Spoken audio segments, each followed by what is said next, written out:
So probably on the last day of my life on this planet, or at least according to my plans, I was sitting in my room. It was late, probably 10:30, 11 o'clock. I had not taken any medication. I was just in so much pain. And then I remembered a tract, Jesus Saves. I also remembered a Christmas card that I once received. I don't know why, who would even send me a Christmas card. We didn't celebrate Christmas. But in that, again, it says Jesus, Savior. I'm like, you know what? What have I got to lose? What have I got to lose? Nobody would know. They're not going to find out. I'll call him. See if he hears me. See if he even knows me. After all, the priest said that I could never go through the veil, that I didn't have access. So nothing is going to happen in this empty room. The lights were switched off. It was time to go to bed. But I sat up, shaking in pain, and I cried out, Jesus!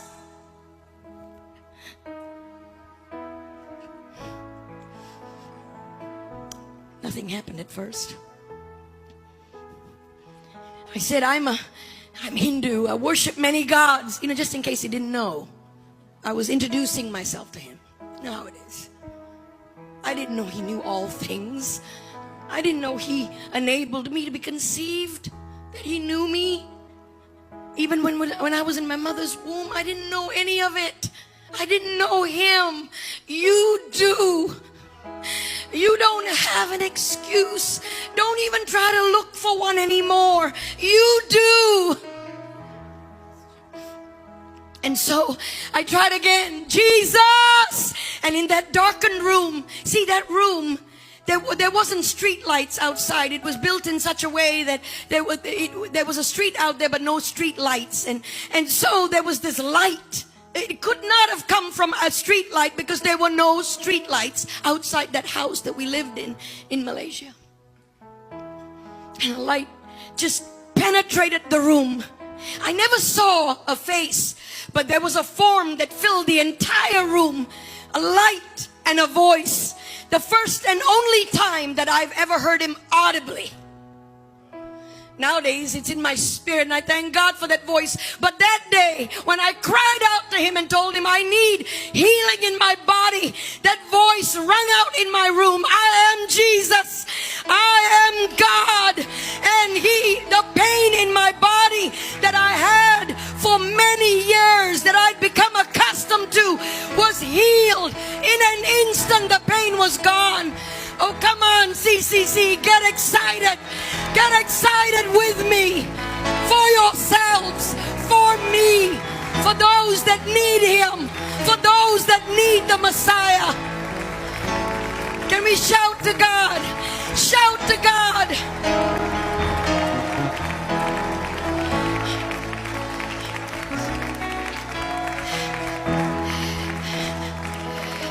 Oh, the pain left. The pain disappeared. The problems just started. My parents were still upstairs in the room. The next day was a Friday.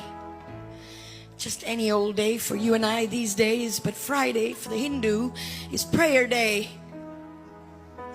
So early the next morning, my mother knocks on my door. I'm still basking in this Jesus deal, that I have no clue what just happened the night before. All I know is that I couldn't go back. He'd come to my life now. My pain was gone. I was a testimony. He had healed my pain. So what do? What do you do when you're faced with truth and then the other side of your life? What do you do? My mother knocked on the door, and I was still just so excited that Jesus had healed me. I opened the door. I'd forgotten it was Friday and a Hindu. I don't think I was Hindu after that. I knocked on the door. She knocked on the door, opened it. I said, "Yes, Mom." She said, "What do you mean, yes, Mom? Why aren't you dressed?" I'm like, "For what?" She looked at me like I lost my mind. She said, "We're going to the temple.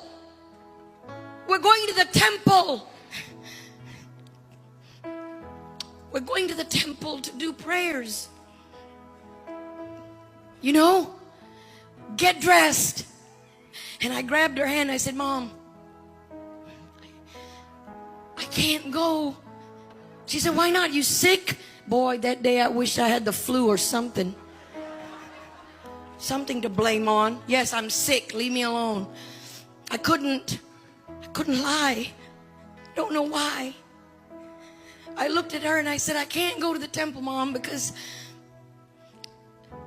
Mom, I saw Jesus. And my mom really then looked at me like I'd lost my mind. She looked at me and she said, I don't know what you're talking about. Get dressed, get in the car. My mother was the granddaughter and great-granddaughter of chief priests. My dad came down and said, why aren't you ready? I said, I'm not going to the temple. I'm sorry. Forgive me, but I cannot go to the temple.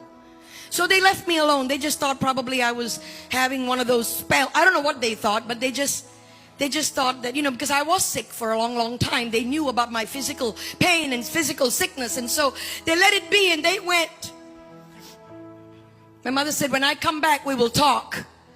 All I knew was to get a hold of that name that you know. That no matter how hard it gets, you can get a hold of that name. And I got a hold of that name and I said, Jesus, help me. I don't know what to say or what to do. When they come back from the temple, they came back. My mother didn't come back alone. She came back with another priest. They were going to exorcise me probably. And so they came back with another priest, and my mom and my dad and this priest, they were just talking to me. And then somebody else drove up and there was another priest. Said some of these priests were my relatives. They were my uncles and cousins, but they were priests. They didn't talk to me as an uncle or a cousin. They talked to me as priests. They kept circling around me and talking to me and telling me that Jesus is false.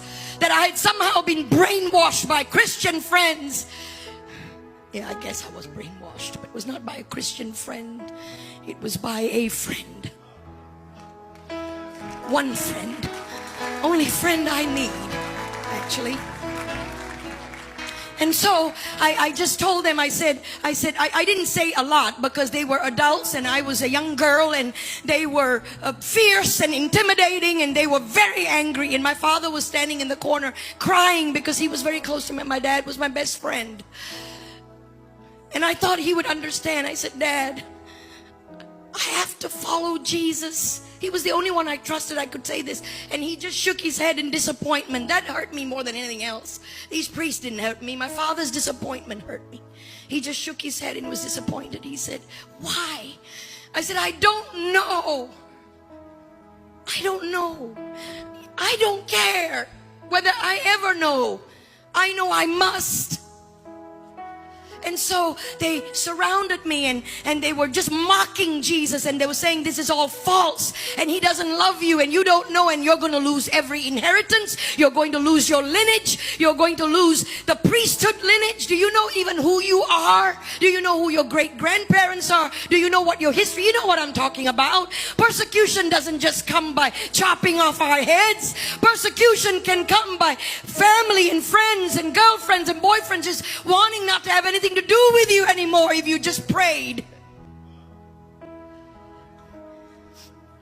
Nowadays it's not, if you believe in Jesus, I chop your head off. Nowadays, if you believe in Jesus, you might lose your job.